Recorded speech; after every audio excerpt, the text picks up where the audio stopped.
Hey guys, it's Kristen, and I'm back here to do take number 2 on the Scott Cunningham books. If this little angel slash demon will sit still for a minute and stop eating my books and biting my toes. All right, so where were we? Okay, so we were going into his first book, Scott Cunningham's first book, called Wicca. And I had went over in the first video about the index and the topics, and I'm just gonna go a little bit more into it. There actually is a third section. So he does talk about a book of shadows, the seasonal festivals. There's some recipes in here. He speaks about the use of herbs and plants in Wicca, also crystal magic in Wicca. He talks about symbols and signs that can be used in witchcraft. Rune magic, if you know what runes are, it's a form of divination where you throw stones and they have symbols on them, and each symbol means something different. And then we have spells and magic. See, now she's jumping on me again. I thought she was going to sit still because she was being very calm earlier, and she was what I thought was to be falling asleep, but now she's all wired again. So I don't know how far I'm going to get today, unfortunately with this. Okay, so settle down, baby. Come on. Come here, honey. Come here, sweetie. Come here. Shh, shh, shh, shh, shh, shh. Shh, that's a good girl. Just lay down, okay? That's a good girl, okay? Yeah, there she is. Say hi.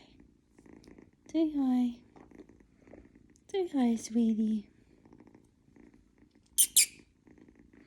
All right. So, I'm going to try and do this. Hopefully it works out.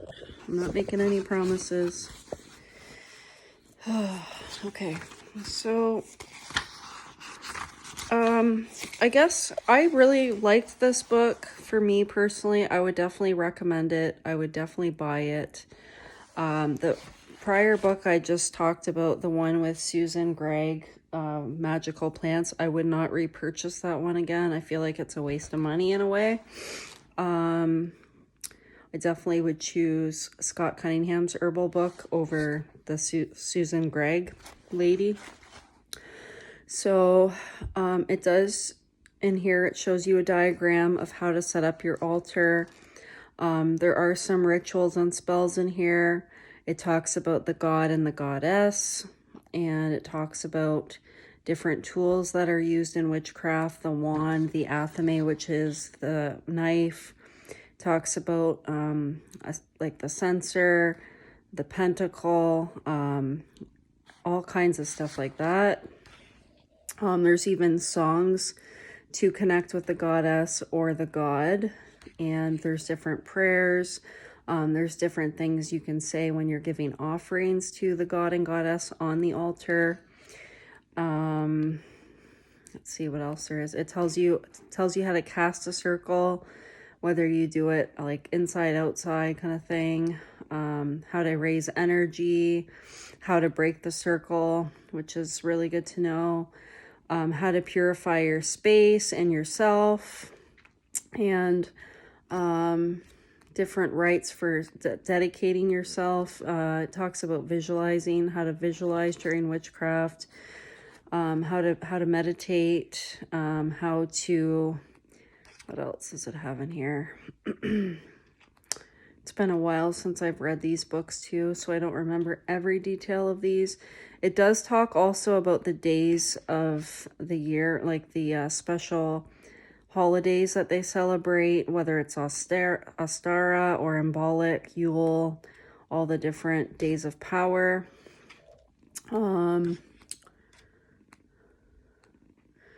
That's again the same thing that we just spoke about. And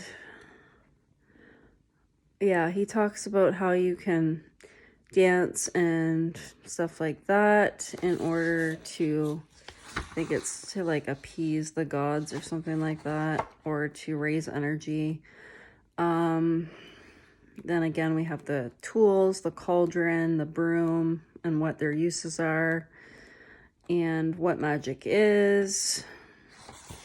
And that's about halfway through the book. And then at the end, it shows a lot of awesome symbols that you can use when you're doing like candle magic. You can put these symbols on your candle. There's some more chants and invocations to the gods, god and goddess. Then he has some recipes that you can make to put your intentions into it. So there's a little bit of kitchen Wicca in here as well. And recipes for the specific holidays. And then he has recipes to make your own incense, recipes for oils, which is cool. What else does he have in here? In the back of the book, there's a glossary. I don't know if I'm saying that right, where it tells you what each word means if you're unfamiliar with the words.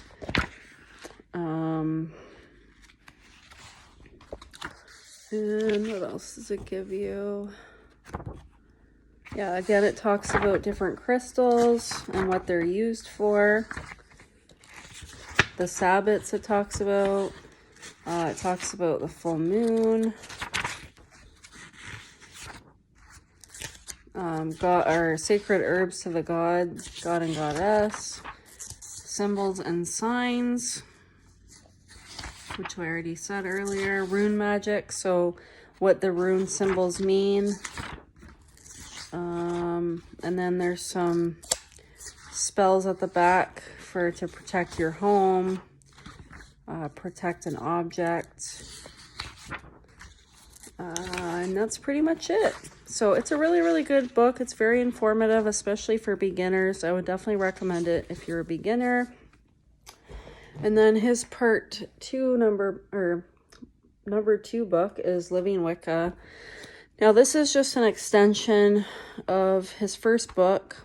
So this is if you want to get more knowledge on what he already spoke about. Plus there's new things in here. So some of the sections are magical names. Okay, as a practitioner, you might end up giving yourself a magical name. How to initiate yourself into Wicca, because if you don't have someone to initiate you into it, which you don't really need to be initiated into Wicca, but you can initiate yourself if you want. Effective prayer, it gives you daily prayers and chants again. It talks about simple Wiccan rites and like rules to follow as a person that does Wicca. There's some stuff about deities in here. What to wear if you want to dress up. And it talks about beliefs, rules of Wicca, Wiccan symbols, the Book of Shadows, teaching, widening the circle, and living Wicca. So again, it is kind of an extension of some of the stuff he already talked about. Talks about learning and okay, hold on a second here.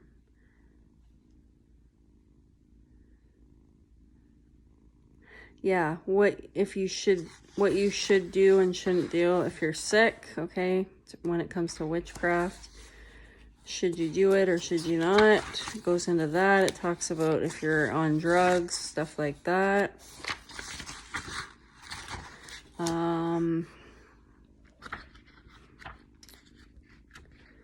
What else do we have in here?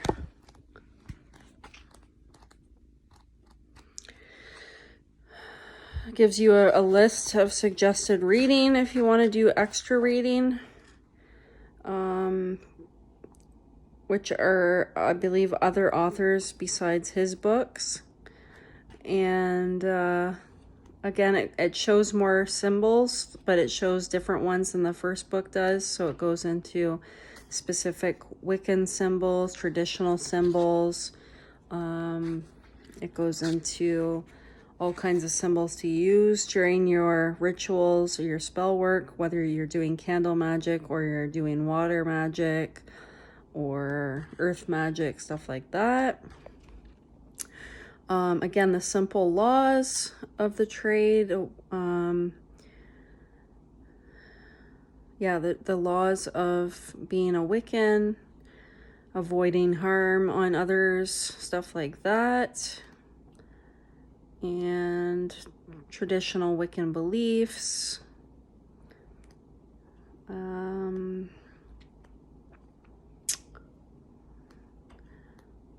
Yeah, it goes more into the Sabbats, and yeah, it just basically it extends the knowledge that you already have on these topics, plus it goes into some new things as well. So if you're interested again in learning more about it, you can definitely get the second book, and that's going to just give you a more vast amount of knowledge. So I would definitely recommend both books. They go really well together. They really give you a lot of good information, especially if you're a beginner. I would definitely recommend these two, especially if you're on the Wiccan path. These would be good, really good starter books. You won't be disappointed. They're not a money waster. So again, I would definitely recommend these two books by Scott Cunningham, Living Wicca and Wicca.